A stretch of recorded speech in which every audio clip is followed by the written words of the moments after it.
جی السلام علیکم۔ آج ہمارا جو ٹاپک ہے تو ہے تقسیمی بنگال 1905۔ تو آئیے سٹارٹ کرتے ہیں۔ سب سے پہلے تو آپ کو یہ جاننا چاہیے کہ تقسیمی بنگال یعنی بنگال کے تقسیم کا مسئلہ 1905 کا نہیں ہے، بلکہ 1853 میں سب سے پہلے اس مسئلے کو چارلس گرانٹ نے اٹھایا تھا،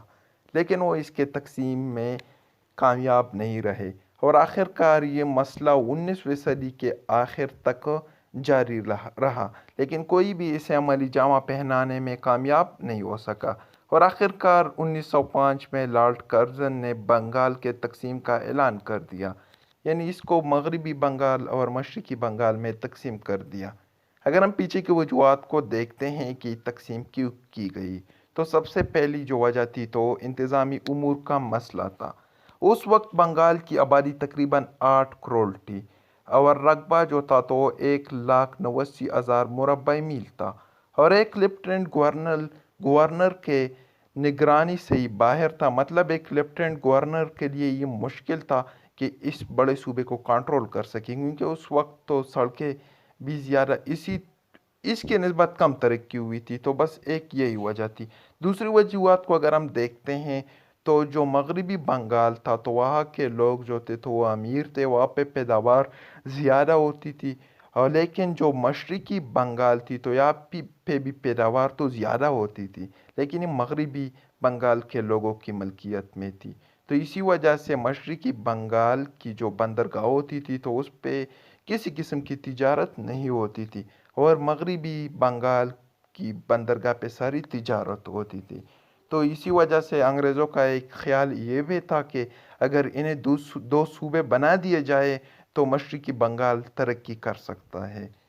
تو یہ اس کے تقسیم کے وجوہات تھے، لیکن جب یہ تقسیم ہوئی تو ہندوؤں نے اس کی سخت مخالفت کی۔ کیوں؟ کیونکہ اتفاقی طور سے جو مشرقی بنگال تھا وہ ایک مسلم اکثریتی صوبہ بن گیا، اور اس کی مخالفت کی وجوہات کچھ یوں تھے کہ سب سے پہلے جو پہلا مسئلہ تھا انہیں، وہ یہ نہیں چاہتے تھے کہ کسی صوبے میں مسلمان اکثریت میں رہے، کیونکہ ظاہر ہے اس صوبے کی بجٹ ہوگی، اور اسی طرح سے ان مسلمانوں کی حالت دن بدن بہتر ہوتی جائے گی۔ دوسری جو وجہ تھی تو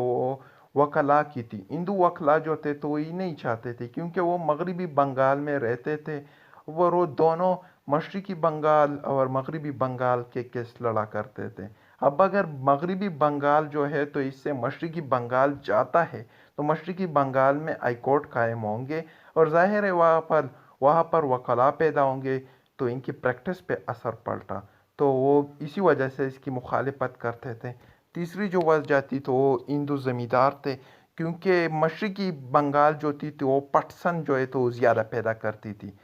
لیکن پیدا تو وہاں پہ ہوتی تھی، اور یہ پیداوار مغربی بنگال کے ہندو زمینداروں کی تھی، اور اگر یہ تقسیم ہو جاتی تو یہ پیداوار اس کے ہاتھوں سے نکل جاتی۔ چوتھی وجہ جو تھی تو وہ ہندو صحافی تھے، کیونکہ اگر یہاں پر تو وہ اخبارات شائع کر دیتے، بہت زیادہ پیسہ کماتے، لیکن اگر مشرقی بنگال قائم ہوتا تو اس کی صحافت پہ اثر پڑتا، وہاں پہ بھی اخباریں شائع ہوتی تھی، اس کی مخالف خبروں کو شائع کر دیتی۔ تو بس یہ اس کے پیچھے کے وجوہات تھے، اور جو کانگریس جو ہے تو وہ آل انڈیا نیشنل کانگریس جو ہے تو اس پارٹی نے